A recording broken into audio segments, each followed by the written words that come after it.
وليكم الله ورسوله والذين آمنوا الذين يقيمون الصلاة ويؤتون الزكاة وهم راكعون ومن يتول الله ورسوله والذين آمنوا فإن حزب الله هم الغالبون صدق اللہ العظیم۔ سورۃ المائدہ کی 6 آیات، آیت نمبر 51 سے آیت نمبر 56 تک آپ کے سامنے تلاوت ہے۔ ان آیات کریمہ میں اللہ تبارک و تعالی نے 3 باتیں ارشاد فرمائی ہیں۔ بنیادی طور پر یہ ایک بات ہے، اس کے ضمن میں 2 مزید باتیں، اس لیے میں نے اس کو 3 کہا۔ جو بنیادی بات ہے وہ ایک ہی ہے، اور وہ یہ ہے کہ اہل ایمان کو اہل ایمان کے ساتھ دوستی لگانی چاہیے، یہود اور نصارہ کے ساتھ نہیں۔ یہ اصل بات ہے۔ اس کے ضمن میں 2 باتیں اور کہی گئی۔ ایک بات یہ کہی گئی کہ جو لوگ اسلام چھوڑ کر کفر اختیار کرتے ہیں یعنی مرتد ہو جاتے ہیں، اللہ کو ایسے لوگوں کی پرواہ نہیں۔ اللہ کو ایسے لوگوں کی پرواہ نہیں۔ اللہ چاہے تو ان کی جگہ ایسے لوگوں کو پیدا فرما دیں کہ جن کے اندر 4 صفات ذکر کی کہ یہ صفات ہوں گی۔ اللہ کے لیے کوئی بعید نہیں کہ ان مرتدین کو اللہ غرق فرما دے اور ان کی جگہ پر ایسی 4 صفات کے حامل لوگ پیدا فرما دے کہ جو ان سے کہیں زیادہ بہتر ہو۔ ایک بات یہ۔ دوسری بات یہ ارشاد فرمائی کہ جو لوگ اللہ اور اس کے رسول کے ساتھ اور اہل ایمان کے ساتھ محبت کرتے ہیں، دوستی لگاتے ہیں، تعلق جوڑتے ہیں، یہی وہ لوگ ہیں جو دین کے بقیہ افعال اور اعمال کو بھی ادا کرنے والے ہوتے ہیں۔ پتہ یہ چلا اس تیسری بات سے کہ دین پر عمل کرنے والے لوگ ہوں گے ہی وہ جو اللہ، رسول اور اہل ایمان سے محبت کرنے والے ہوں گے۔ جن کی محبت ان سے نہیں، وہ دین پر عمل نہیں کر سکتے۔ بس یہ 3 باتیں، ٹھیک ہے جی۔ تو فرمایا یا ایھا الذین آمنوا لا تتخذوا اليہود والنصارى اولیاء، اے ایمان والو یہود اور نصارہ کو دوست نہ بناؤ۔ کیوں؟ بعضهم اولیاء بعض، یہ ایک دوسرے کے دوست ہیں، یعنی یہود اور نصارہ ایک دوسرے کے دوست ہیں۔ رحمت دو عالم صلی اللہ علیہ وسلم نے ارشاد فرمایا الکفر ملت واحدہ۔ ہمیں دنیا میں نظر ایسے آتا ہے دہریے الگ ہیں، مشرک الگ ہیں، عیسائی الگ ہیں، ہندو الگ ہیں، بدھ مت الگ ہیں، یہودی الگ ہیں، سکھ الگ ہیں، قادیانی الگ ہیں، رافضی الگ ہیں، وغیرہ وغیرہ۔ سارے طبقات ہمیں جدا جدا الگ الگ نظر آتے ہیں، اور ایسے نظر آتا ہے جیسے کہ یہ آپس میں بھی گتم گتا ہے، اور حقیقت میں ہے بھی، حقیقت میں الگ الگ بھی ہیں اور آپس میں گتم گتا بھی ہے۔ یہ بھی بات درست ہے، لیکن ایک تیسری بات جو ہم سے مخفی ہے، رب سے نہیں، ہم سے مخفی ہے، اور وہ ہم سے مخفی کیا ہے کہ یہ سارے لوگ اسلام کے خلاف، دین کے خلاف، مومن اور مسلمان کے خلاف ایک، آپس میں جدا جدا ہیں، آپس میں اختلاف ہے، لیکن مومن کے خلاف یہ ایک صف میں کھڑے ہیں۔ بات سمجھ رہے؟ آپ بہت دور نہ جائیے، آج سے 21 سال پیچھے چلے جائیے، آپ اپنے پڑوسی ملک افغانستان میں دیکھ لیجئے، ایک چھوٹا سا ملک جس کا کل رقبہ آپ کے بلوچستان سے چھوٹا ہے یا قریب قریب افغانستان، نہ وہاں پر بظاہر کوئی ایسی چیز کہ جس کو دیکھ کر لوگوں کی جو رالیں ہیں وہ ٹپکتی ہوں. بظاہر کوئی ایسی چیز نہیں کہ جس کی طرف لوگوں کا اشتیاق اور رغبت ہو. پھر بھی ایک چھوٹے سے اسلامی ملک کے خلاف 37 کفریہ طاقتیں مل کر کٹھ کر کے اتحاد کر کے برسر بیکار ہونے کے لیے آ گئی. 37 طاقتیں دنیا کی ٹاپ جو طاقتیں ہیں وہ وہاں جمع ہو گئی. معلوم یہ ہوا کہ آج سے 1450 سال پہلے تقریباً جو رحمت دو عالم صلی اللہ علیہ وسلم نے ارشاد فرمایا تھا وہ بالکل برحق تھا کہ الکفر ملت واحدہ. کفر ساری کی ساری ایک ہی طاقت ہے, ایک ہی ملت ہے, ایک ہی جماعت ہے, ایک ہی طبقہ ہے. ہمیں الگ الگ نظر آتے ہیں لیکن حقیقت میں وہ کیا ہے؟ ایک ہے. یہی بات قرآن پاک نے ہمیں سمجھائی. بعضهم اولیاء بعض, وہ ایک دوسرے کے دوست ہیں. تمہیں لڑتے ہوئے نظر آتے ہیں لیکن ایک دوسرے کے. یہ دوستی کس معاملے میں ہے؟ توجہ, ان کی یہ دوستی اسلام کے خلاف ہے, آپس میں نہیں, اسلام کے خلاف ہے.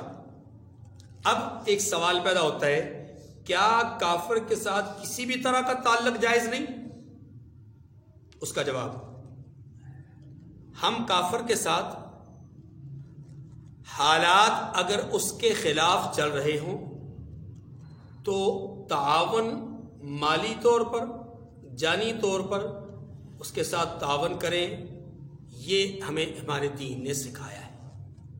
اسے کہتے ہیں معاونت کرنا, اسے کہتے ہیں. نمبر 2,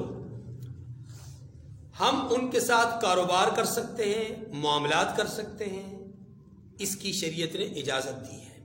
لیکن اس میں ایک نقطہ صرف ذہن میں رکھیے گا, جس کافر کے بارے میں یہ پتہ ہو کہ اس نے اپنے وسائل آمدن میں سے مخصوص کوئی رقم اسلام کے خلاف استعمال کرنی ہے, اس کافر کے ساتھ ہم کاروبار بھی نہیں کر سکتے.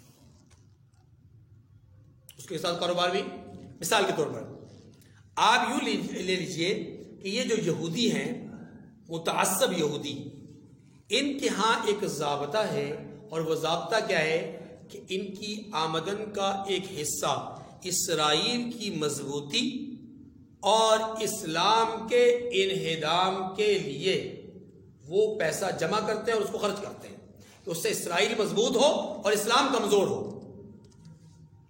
اب ایسے یہودیوں کے ساتھ لین دین کرنا شرعاً درست نہیں ہے, اس لیے کہ ہمارے ہی آمدن سے, ہمارے ہی منافع سے وہ ہمیں ہی گرانے کی کوشش کر رہے ہیں, اور ہماری ہی مخالف طاقت اسرائیل یہودیوں کو جو کہ اس وقت قبلہ اول پر قابض ہیں انہیں مضبوط کر رہے ہیں. تو گویا ہمارا پیسہ ان کے لیے مضبوطی کا کرایہ ہموار کر رہا ہے اور ہمیں ہی گرانے اور کمزور کرنے کی رائے ہموار کر رہا ہے. اسی طریقے سے یہ جو ہمارے ملک کے اندر ایک لابی ہے بہت بڑی, جس کو ہم قادیانی لابی کہتے ہیں, یہ ان کے ہاں ایک پالیسی ہے ہر کاروبار کرنے والے کے لیے کہ وہ اپنی رقم کا مخصوص حصہ ماہانہ بنیاد پر وہ اپنے بیت المال میں جمع کرواتے ہیں. اور اس بیت المال سے ہوتا کیا ہے, لوگوں کو مال کی لالچ دے کر, حرص دے کر کے, مسلمانوں کو, کمزور دل مسلمانوں کو مال کی حرص اور لالچ دے کر کے قادیانی بنایا جاتا ہے. اسلام کے خلاف لٹریچر, اسلام کے خلاف مواد, اسلام کے خلاف تشہیر, اسلام کے خلاف تبلیغ وہ کی جاتی ہے. رحمت دو عالم صلی اللہ علیہ وسلم کی ختم نبوت پر ڈاکہ ڈالنے کے لیے ان کے اس مال میں سے جو ہے وہ کام کیا جاتا ہے. اس لیے تمام علماء کا اس بات پر اجماع ہے کہ ایسی طاقتوں کے ساتھ کاروبار کرنا, ایسے شخص کے ساتھ کاروبار کرنا جس کا مال اسلام کے خلاف یا کفر کی مضبوطی, کفر بحیثیت کفر, کافر بحیثیت کفر, اس کی مضبوطی کے لیے استعمال ہوتا ہو تو اس کافر کے ساتھ معاملات کرنا, کاروبار کرنا جائز نہیں. اگر ایسا نہیں, مطلقاً ایک کافر ہے یا جس کافر کے بارے میں ہم جانتے نہیں ہیں, ایسے کافر کے ساتھ کاروبار کرنے میں کوئی حرج نہیں. دو باتیں ہو گئیں.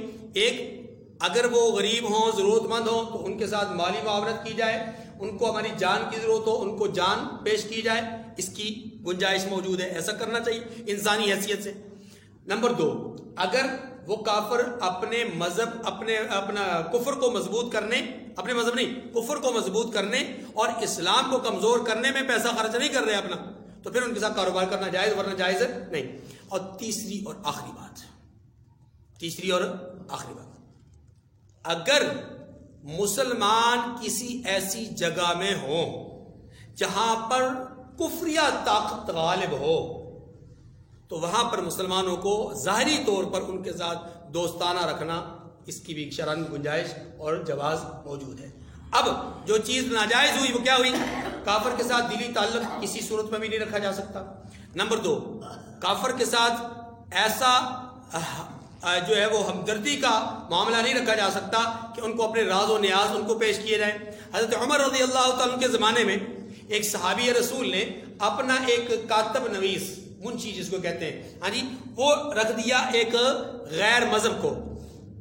تو حضرت عمر رضی اللہ عنہ نے انتہائی زیادہ شدت کے ساتھ نکیر فرمائی اور سخت ڈانٹ ڈپٹ پلائی کہ آپ نے اپنا میر منشی یا کاتب جو ہے وہ اپنا لکھنے والا، آپ نے ایک ایسے آدمی کو بنا دیا جو کافر ہے، آپ کے تو سارے راز و نیاز وہ لے لے گا.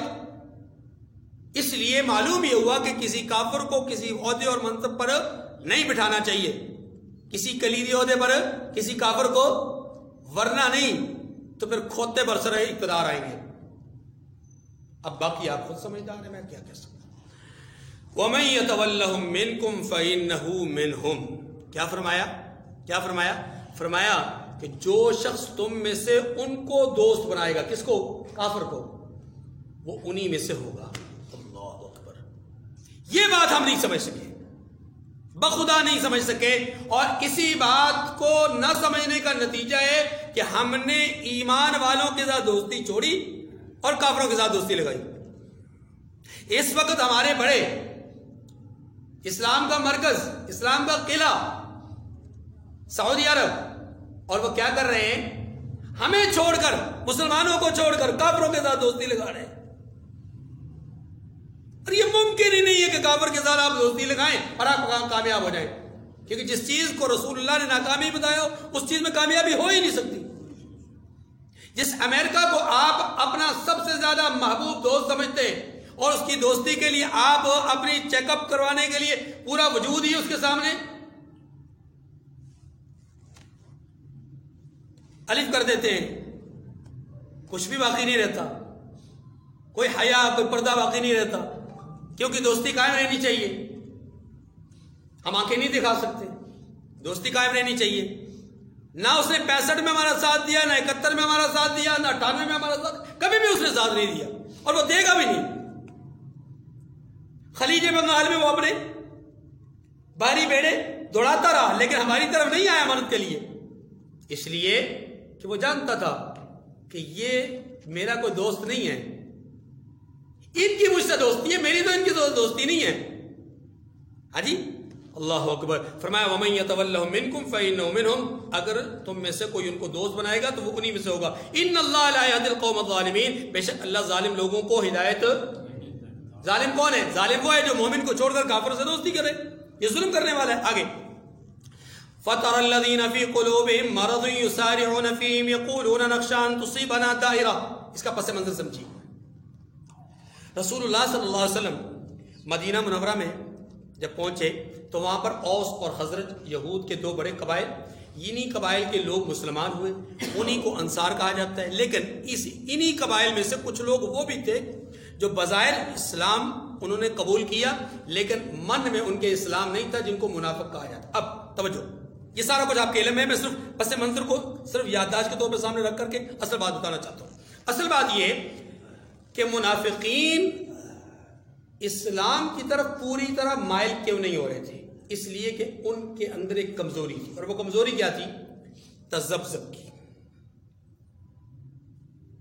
بین لا الہ الا ولا الہ الا، نہ ادھر نہ ادھر، کبھی ادھر کو جھک جاتے تو کبھی ادھر کو. کیوں؟ اس لیے کہ ان کے ذہن میں یہ بات موجود تھی کہ مسلمان اگرچہ ابھی بظاہر غالب نظر آ رہے ہیں لیکن کوئی پتہ تو نہیں ہے نا کہ یہ مستقل غالب رہیں گے یا نہیں. اگر کل کو یہ مغلوب ہو گئے، کل کو یہ شکست کھا گئے اور وہ جو طاقتیں دوسری ہیں وہ غالب آ گئیں، ہمارا تعلق اگرینی کے ساتھ مضبوط ہو گیا اور ان کے ساتھ ہم کمزور رہے، کل کو وہ غالب آ گئے تو جوتے پڑیں گے ادھر سے، جوتے پڑیں گے ادھر سے. اور اگر یہ ایسے ہی چلتے رہے تو ہمارا تعلق تو ان کے ساتھ بھی ہے، یہ تو ویسے ہی ہمارے خیر خواہ ہیں، تو ان کے ساتھ بھی اچھا تعلق برقرار رکھیں گے تو ان سے بھی کچھ ملے گا، ان سے بھی کچھ ملے گا. یوں گویا کہ وہ ادھر سے بھی کشکول لے کر کے پھرتے ہیں، ادھر بھی کشکول لے کے پھرتے ہیں کہ یہاں سے بھی خالی ہاتھ نہ آئے، وہاں سے بھی خالی ہاتھ. بات میں آ رہی نہیں آ رہی؟ خدا بھی راضی رہے، صنم بھی راضی رہے. ایک تو یہ خوف تھا. دوسرا ایک اور خوف بھی تھا، اور وہ یہ تھا کہ چونکہ عرب کے اندر قحط سالی اکثر و بیشتر آ جاتی تھی، رہتی تھی، تو یہود جو مدینہ کے یہود تھے وہ مالی اعتبار سے اس وقت بھی اسٹرانگ تھے. آج بھی یہودی اسٹرانگ ہیں. آج بھی پوری دنیا پر جو پوری دنیا کی معیشت پر قبضہ ہے وہ یہودیوں کا ہے، عیسائیوں کا نہیں، یہودیوں کا ہے. IMF ہو، ورلڈ بینک ہو، دنیا کی بڑی بڑی جو ملٹی نیشنل کمپنیاں ہوں، سب کی سربراہی اور سب کا جو کنٹرول اور قبضہ ہے وہ یہود کے پاس ہے. اس وقت بھی معیشت پر یہود کا قبضہ تھا. تو منافقین ڈرتے تھے کہ اگر ہم مسلمانوں کے ساتھ مضبوط ہو جائیں اور یہودیوں سے کٹ آف ہو جائیں تو نتیجہ یہ ہوگا کہ کل کو اگر قحط سالی ہو گئی، یہ تو ہیں کمزور، یہ تو کھجوروں پہ گزارا کرنے والے لوگ ہیں، یہ تو کبھی کبھی چمڑا بھی چبا جاتے ہیں، کبھی کبھی ان کو پتے چبانے پڑتے ہیں، کبھی ان کے حالات کیسے، کبھی ان کے حالات کیسے. قحط سالی ہو گئی، عام حالات میں ان کے حالات اچھے نہیں، تو اگر قحط سالی ہو گئی تو یہاں تو ریت بھی پھانکنے کو نہیں ملے گی.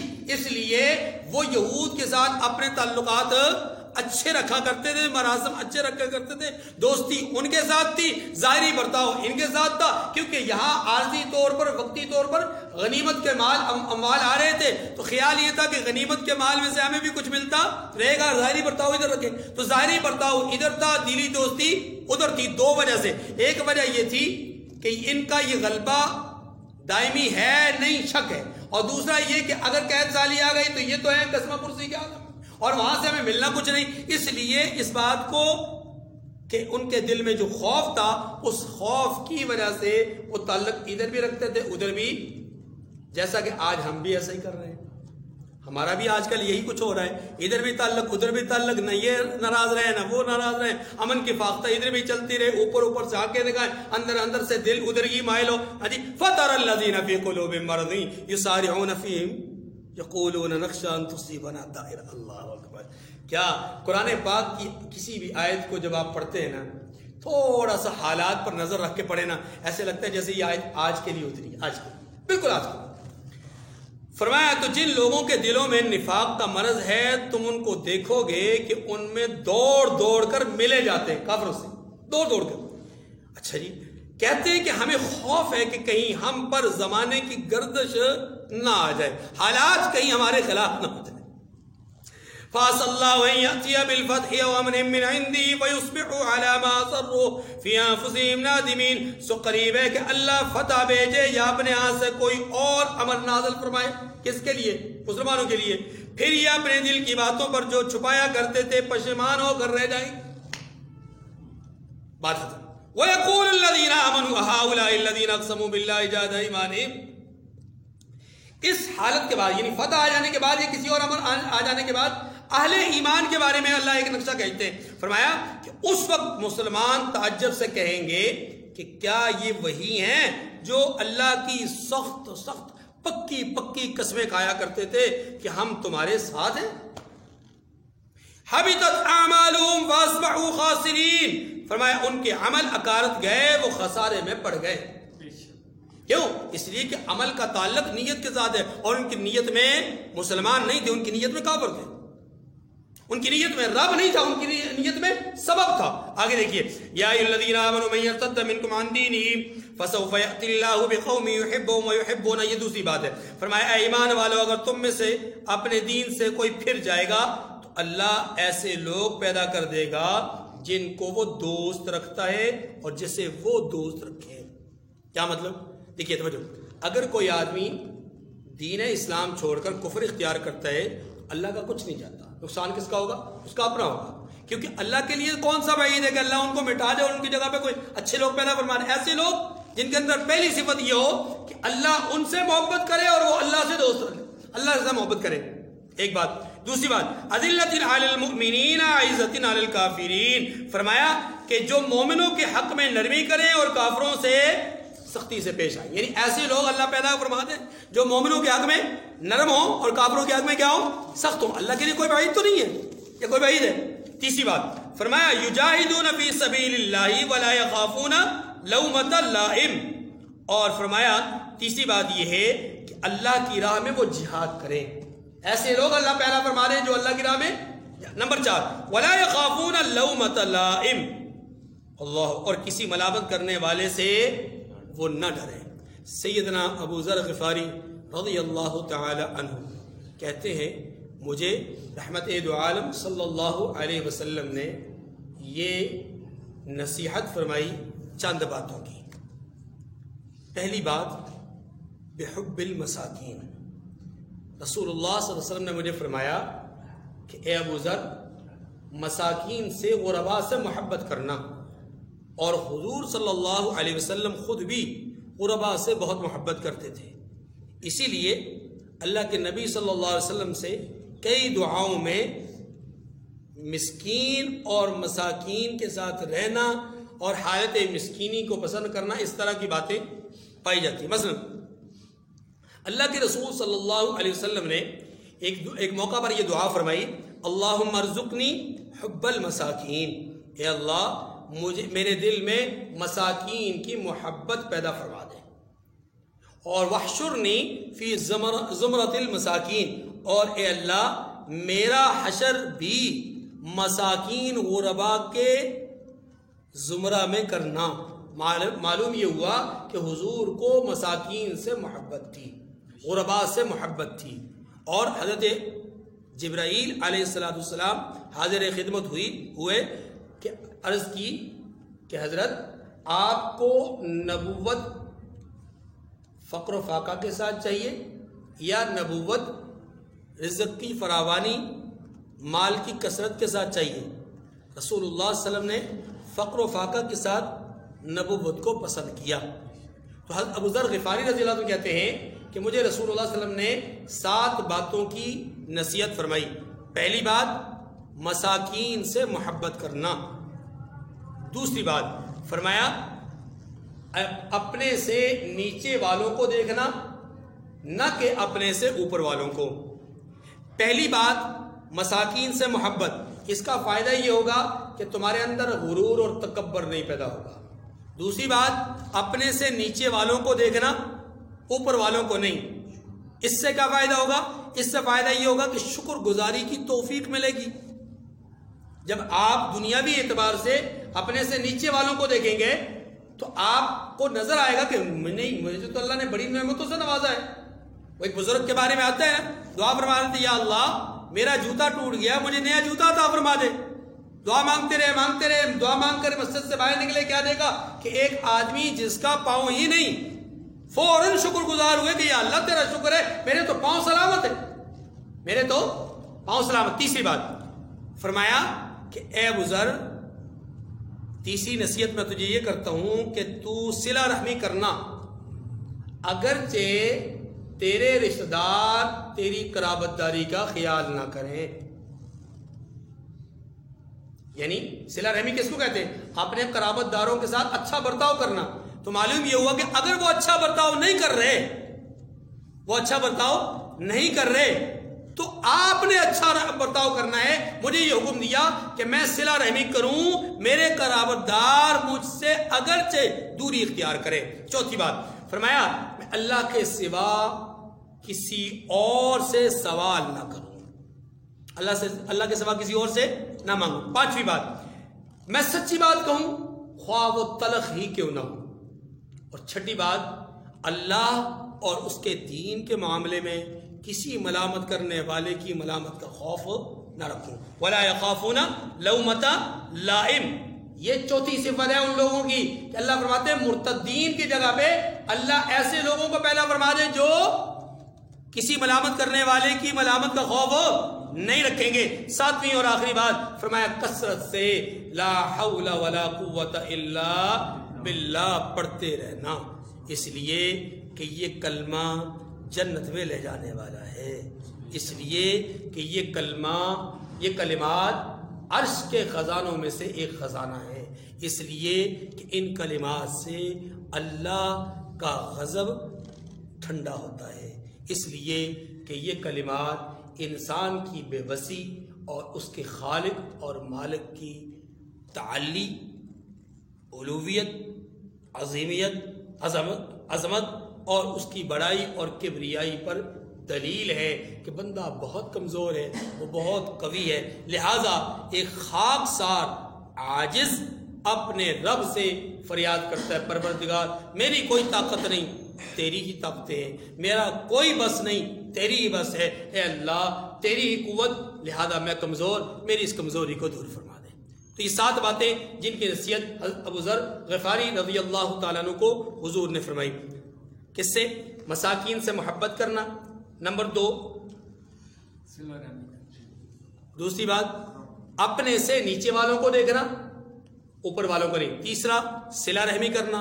چوتھا اللہ کے سوا کسی سے سوال نہ کرنا. 5واں سچی بات کرنا. 6ٹھا اللہ کے معاملے میں، دین کے معاملے میں کسی ملامت کرنے والے کی ملامت کا خوف نہیں رکھنا. اور 7ویں اور آخری بات لا حول ولا قوت الا باللہ کثرت سے پڑھنا.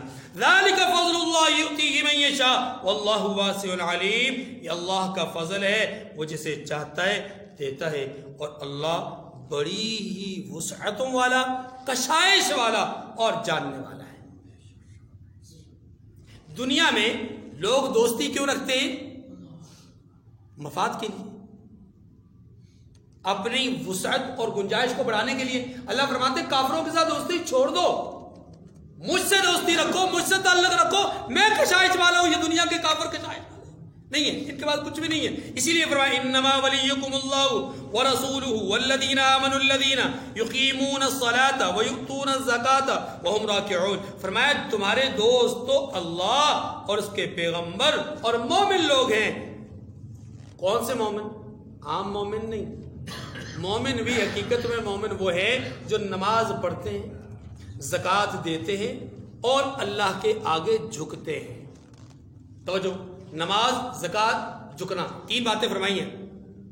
جہاد، ذکر اللہ، تسبیحات، تحلیلات، تکبیرات، قرآن پاک کا جو پڑھنا ہے یا غریبوں کے ساتھ تعاون، یہ سارا کچھ نہیں بیان کیا. 3 باتیں کی ہیں. اور کیجیے گا 3 باتیں. ایک نماز قائم کرنا، دوسرا زکوٰۃ ادا کرنا، تیسرا جھک جانا. توجہ، ان 3 باتوں میں اگر آپ غور کریں گے تو سارے ہی معاملات موجود ہیں. نماز کے اندر تمام بدنی عبادتیں ہیں، زکوٰۃ کے اندر تمام مالی عبادتیں ہیں، اور جھک جانے کے اندر اپنے نفس کو اللہ کے تابع بنانا ہے. بس جھکنے سے مراد یہ، اگر من اپنا پرانا پاپی رہے اور شب بھر میں ہم مسجد بنا دیں تو مومن نہ رہے، ہم تو وہی برہمن رہے، ہم تو وہی کافر رہے، ہم تو وہی مشرک رہے. مسجد تو بنا دی شب بھر میں، ایمان کی حرارت والوں نے. یہ من اپنا پرانا پاپی ہے، برسوں میں مسلمان بن نہ سکا، پھر یہ مسلمان نہیں بن سکتا. من کو اس پاپ سے نکالنا پڑے گا. کون سا پاپ؟ یہی پاپ کہ جو من کی بات چاہتا ہے. اللہ نے کیا فرمایا؟ افرأیت من اتخذ الہہ ہواہ. کیا آپ نے اس شخص کو نہیں دیکھا جو اپنی خواہشات کو اپنا معبود سمجھتا ہے؟ تو خواہشات کو معبود سمجھنا یہ کیا ہے؟ من کا پاپی ہونا ہے. اس لیے فرمایا کہ نماز ادا کرنا، زکوٰۃ ادا کرنا اور اپنے آپ کو جھکانا، یہ جھکنا، یہ من کو رب کے تابع بنا دینا ہے. اور یہ تمام معاملات کے لیے وَمَن يَتَوَلَّ اللَّهَ وَرَسُولَهُ وَالَّذِينَ آمَنُوا فَإِنَّ حِزْبَ اللَّهِ هُمُ الْغَالِبُونَ. اللہ فرمایا جو شخص اللہ اور اس کے پیغمبر اور مومنوں سے دوستی کرے گا اس کی صفت کیا ہوگی کہ یہ اللہ کی جماعت میں داخل ہو جائے گا. اللہ کی جماعت ہی ہمیشہ غالب آنے والی ہے. وآخر دعوانا ان الحمدللہ رب العالمین.